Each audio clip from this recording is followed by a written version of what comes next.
اور وہ ہے ٹکی کے اوپر سجدہ کرنا, یہ مٹی کی ٹکی رکھ کر. تو اس میں بھی بھائیوں جذباتی ہونے کی ضرورت نہیں ہے, یہ بات بالکل حقیقت ہے کہ اہل سنت کے آپ محدثین کی کتابیں اٹھائیں, امام ترمذی نے پورا باب باندھا ہے چٹائی پر نماز پڑھنے کا جواز. اس سے ہی آپ ذرا اندازہ لگا لیں, چٹائی پہ نماز پڑھنے کا جواز. جواز کا مطلب ہے یہ جائز ہے, جیسے ننگے سر نماز پڑھنا جائز ہے لیکن سر ڈھانپ کے پڑھنا افضل ہے. نبی صلی اللہ علیہ وسلم کا عمل نہیں تھا کہ آپ چٹائیوں یا قالینوں پر نماز پڑھتے تھے, حالانکہ اس وقت پاسبلٹی موجود تھی. آپ صلی اللہ علیہ وسلم لائیو زمین پر نماز پڑھا کرتے تھے.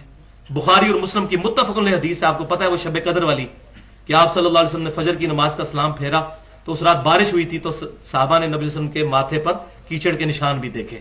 تو آپ صلی اللہ علیہ وسلم لائیو زمین پر نماز پڑھا کرتے تھے, اور اس سنت پر اس وقت صرف اہل تشیع عمل کر رہے ہیں یا عرب میں عمل کیا جاتا ہے. الحمدللہ مجھے خوشی ہے, خانہ کعبہ شریف میں بہت سخت سردی ہو تو الگ بات, ورنہ لوگ ماربل پہ ڈائریکٹ نماز پڑھتے ہیں, اور وہ ماربل زمین کا حصہ ہی ہے, ماربل زمین میں سے نکلتا پتھر ہے.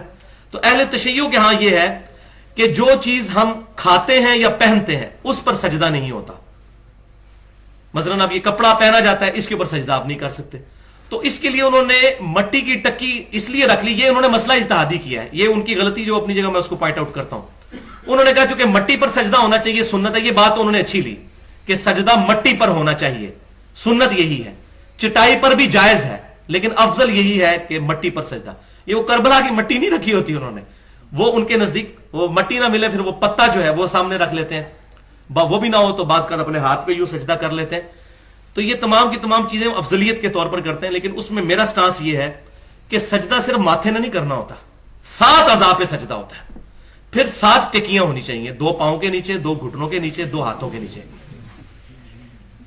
کیونکہ سجدہ صرف ماتھا لگانے کا نام تو سجدہ نہیں ہے, سجدے کا پورا پروٹوکول ہے. یا تو کہیں کہ آپ ہاتھ پاؤں اٹھا لیں یوں, صرف ماتھا لگائیں تو یہ سجدہ ہے. تو انہوں نے یہ اجتہاد تو کیا, اور میں نے ان کے علماء سے پوچھا کہ یہ آپ کے ہاں کوئی روایت, کہتے ہیں روایت کوئی نہیں ہے. روایت یہ ہے کہ لائیو زمین پہ نماز پڑھی جائے یا چٹائی ہو, جیسے ایک کھجور کی چٹائی بنی ہوئی ہو, کسی زمانے میں ہماری مسجدوں میں بھی ہوتی تھی, اس پہ وہ بھی قائل ہے کہ وہ کھائی نہیں جاتی, ٹھیک ہے, اور وہ نیچرل چیز ہے, اس کے اوپر وہ سجدے کے قائل ہے. کھجور کی چٹائی جو یہ ہمارے پھوڑ وغیرہ ہوا کرتے تھے, تو اس پہ نماز پڑھی جائے. تو انہوں نے ٹکی والا جو مسئلہ ہے یہ اجتہادی اخذ کیا ہے, لیکن یہ اتنا بھی مسئلہ جو ہے وہ سیدھا نہیں ہے جس طرح ہم مذاق اڑا رہے ہوتے ہیں. تو بیسیکلی وہ افضلیت کو ٹارگٹ کر رہے ہوتے ہیں. خاک پر سجدہ, سجدگاہ ایک ایسا عنوان ہے کہ جو قرآن و سنت سے ثابت ہے. وَجُعِلَتْ لِيَ الْأَرْضُ سُجَّدًا, اللہ نے میرے لیے زمین کو, خاک کو سجدگاہ قرار دیا ہے. یہ حدیث پیغمبر ہے کہ جسے علماء اہل سنت نے اپنی کتابوں میں, بالخصوص بخاری میں اور صحیح نسائی میں, ابن ماجہ میں اور سنن ابن داؤد وغیرہ میں اس حدیث کو نقل کیا. پیغمبر جب سجدہ کیا کرتے تھے تو آپ قالین پر سجدہ نہیں کرتے تھے, پیغمبر اکرم کپڑے پہ سجدہ نہیں کرتے تھے, بلکہ آپ نے اپنے ایک صحابی کو دیکھا کہ جو نماز پڑھ رہے تھے اور ان کا امامہ زمین کے اور ان کے درمیان حائل تھا, ان کے ماتھے میں, ان کے پیشانی اور زمین کے درمیان حائل تھا.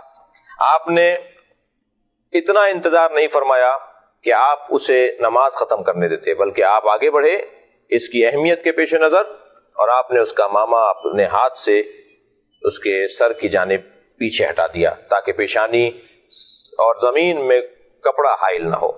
لہذا کپڑے پر سجدہ یہ پیغمبر اکرم کی سنت سے ہٹ کر ہے. السجود علی الخمرہ, یہ کتب اہل سنت کے اندر پورا باب ہے.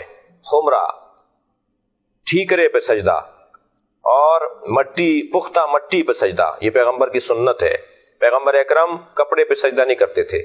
ایک شخص کہنے لگا کہ آپ سجدگاہ پر سر رکھ کے سجدہ کرتے ہیں, کبھی اگر کوئی کسی کی عبادت کر رہا ہو تو اس پہ چڑھتا نہیں ہے, اس پہ بیٹھتا نہیں ہے, اس پہ سوار نہیں ہو جاتا.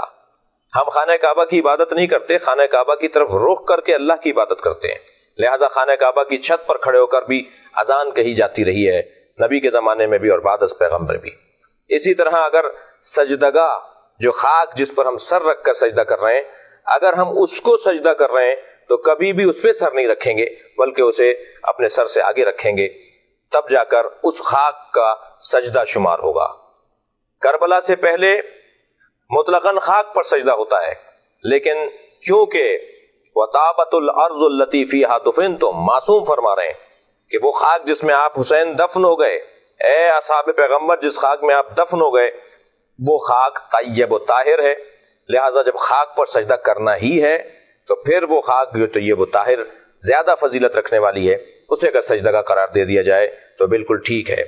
ایک شخص نے ہم سے کہا کہ آپ خاک پر سر رکھتے ہیں، آپ سجدگاہ پہ سر رکھ کے سجدہ کرتے ہیں، لہٰذا آپ شرک کرتے ہیں۔